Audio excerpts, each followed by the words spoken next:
This is Eileen Fee of Transform Your Body Fitness. I'm a physical therapist and a fitness coach. So what I have for you today is continuing what we started with applying myofascial release for home fitness. And how I decided to do that, I'm taking one area of the body, doing some strengthening exercises, and then following that with showing you how to do the myofascial release using the foam roller for home myofascial release. A couple things you're going to need for today if you're going to join me: resistive band, a medium weight, the star of the show, the foam roller for the myofascial release. Optional, a yoga mat. I highly recommend it to get on a soft surface. If you don't have a yoga mat, as long as you have like a rug or a soft surface to do this on, that'll be fine. Now, I'm going to use a couple of traditional moves, but I'm going to up the ante. I'm going to take it a little further. So one of the most traditional moves, because today we're going to focus in on the low back, strengthening the low back. It's so important. It's a very common area that people have problems with, and you have to strengthen it. So one of the first moves is called tabletop. If you've had physical therapy, they've had you do this. And the whole thing with this exercise is so that you can have your back stay as straight as you can, because that's what brings the back muscles in and therefore activates them to strengthen them. I'm going to take this a little further. I'm going to add a resistive band to this exercise. So get your resistive band out. You're going to bring this around your sneakers so that the handles comes up the middle. You're going to go back in that tabletop position. Now, the other thing, before we start, when you did this without any resistance, you're concentrating also on the range of motion of your arms and your legs, as well as the position of your back.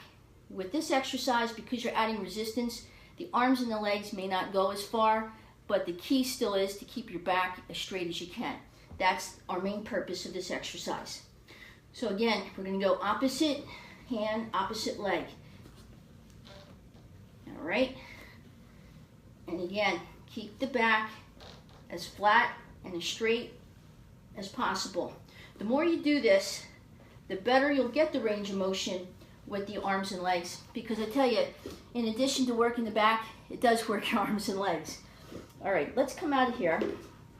And what I just want to impress upon you is you can do a set of 10, 2 sets of 10. Start what's good for your level. Maybe you can only do 5. And you work your way up, but stay consistent. Do this every day.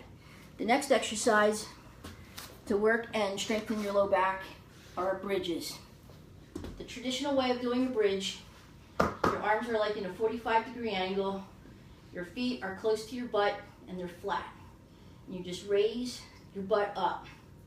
All right? But now, I'm going to up the ante a little bit. Bring your leg out to a 45-degree angle. Keep everything else the same.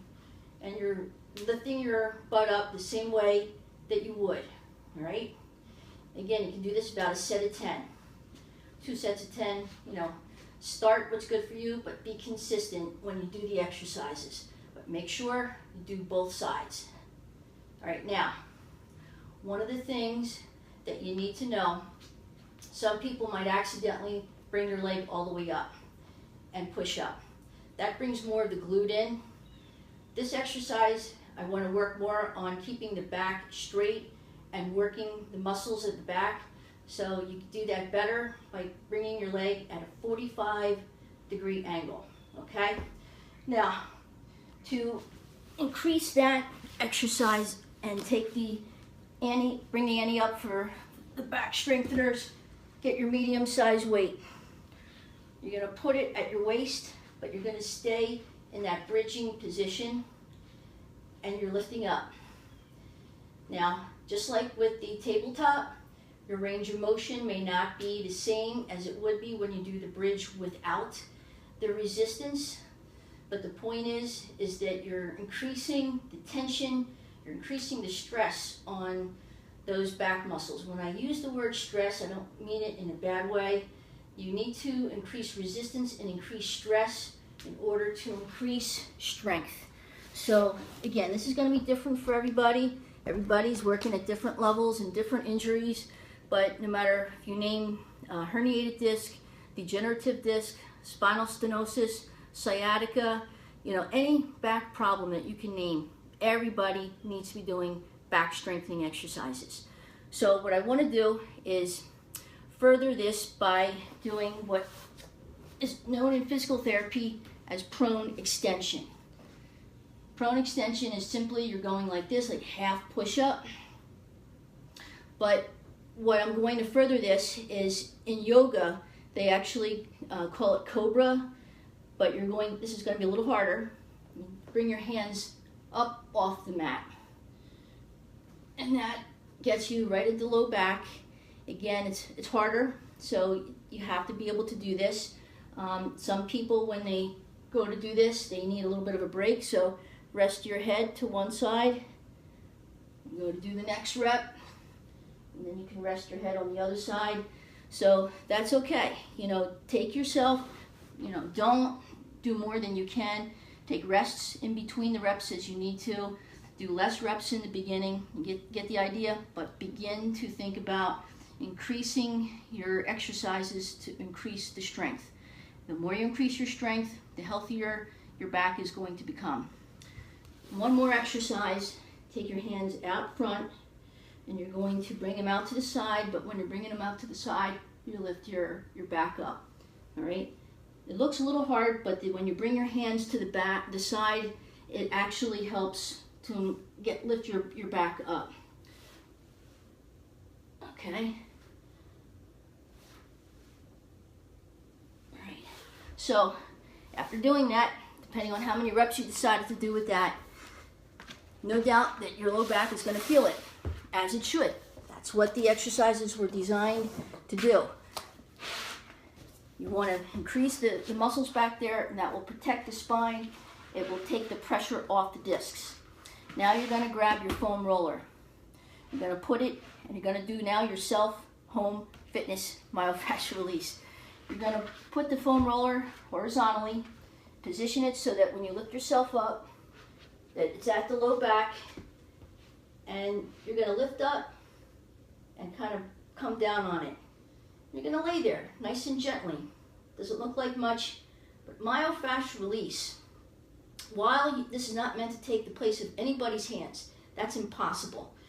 But you need something, because you need to do these exercises, and you also need to release now some of the tension and possible restrictions that it caused by doing self-home myofascial release. And the myofascial release is simply a gentle pressure, and that will release the area. So by using the foam roller and just moving it and laying it there at the low back, that's simply all you need. Your body will tell you maybe to move it this way or that way, and for how long. So listen to your body of where it needs it and for how long. Now you can also combine it with doing a stretch. Very traditionally in physical therapy is the knee to the chest. And do that a handful of times while you're getting the self-massage in that particular area that you need it. Another way is doing the trunk rotation while you're getting the myofascial release in the area that you need it. This is helping to open up the spine and the back area, releasing pressure in those areas. So again, this is not meant to take the place of anybody's hands, but you do need something. Make sure you get a foam roller for home. Make sure you're doing this. Understand that this segment was only for the low back. This is beginner type of exercises that as soon as you finish physical therapy, these are good exercises to begin furthering your strengthening exercises. There's more low back strengthening exercises that are more aggressive. I will show you those as well as other parts of your body and the different techniques to use the foam roller in those other parts of the body. It will look different for other parts. So stay tuned. This is just the low back, beginner low back segment of bridging the gap between physical therapy and home fitness.